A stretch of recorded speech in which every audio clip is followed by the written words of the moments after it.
Election commission ने सदारती इंतखाब का हतमी नतीजा जारी कर दिया। आसिफ अली जरदारी 411 इलेक्टोरल वोट लेकर कामयाब करार। आसिफ अली जरदारी आज मुल्क के 14वें सदर का हल्फ उठाएंगे। Chief justice of Pakistan justice Qazi Faez Isa हलफ लेंगे। तकरीब में वजीर आजम और मुसल्लह अफवाज के सरबराहान शिरकत करेंगे। चीनी सदर की आसिफ अली जरदारी को दूसरी मरतबा सदर पाकिस्तान मुंतखब होने पर मुबारकबाद और नेक ख्वाहिशात का इजहार। दोनों ममालिक को अच्छे पड़ोसी और अच्छे दोस्त करार दे दिया।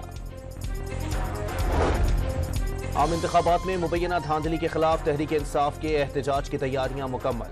पेशावर के रिंग रोड कबूतर चौक पर जलसा होगा। लाहौर में सिक्योरिटी सख्त। पेशावर के बोर्ड बाजार में बारूद मुंतकिल करने के दौरान मोटरसाइकिल में धमाका। 2 दहशतगर्द हलाक, 1 जख्मी हालत में गिरफ्तार। पुलिस ने मोबाइल फोन और शनाख्ती कार्ड तहवील में ले लिए। रमजान से कबल महंगाई का जोर। प्याज की कीमत 320, लहसुन 700 और अदरक 600 रुपए फी किलो तक फरोख्त। दालें 40 रुपए फी किलो तक महंगी हो गई। कराची में गिरां फरोशों के खिलाफ क्रैकडाउन। मुख्तलिफ इलाकों में चीजें महंगी बेचने पर 137 दुकानदारों पर 8 लाख रुपए के जुर्माने। रमजान अल मुबारक के दौरान सब्जियों और फलों की कीमतों को लगाम डालने के लिए हुकूमत ने कमर कस ली। 15 अप्रैल तक केले और प्याज की बरामदात पर पाबंदी लगा दी। रमजान अल मुबारक का चांद देखने के लिए मरकजी रोयत हिलाल कमेटी का इजलास कल पेशावर में होगा। सऊदी अरब में बैठक आज लगेगी। गवादर में फिर बारिश, सड़कें पानी में डूब गईं। नशेबी इलाके ज़ेर-ए-आब आ गए। गली मोहल्लों में पानी जमा हो गया।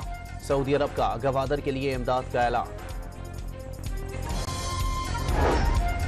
सिंध, खैबर पख्तूनख्वा, गिलगित बल्तिस्तान, कश्मीर और बलोचिस्तान के 28 अजला में आज से बारिश और बर्फबारी की पेशगोई।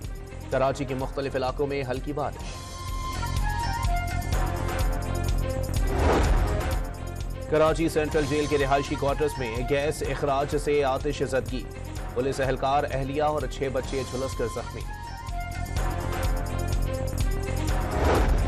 और PSL में इस्लामाबाद यूनाइटेड के खिलाफ मुल्तान सुल्तान्स की फील्डिंग।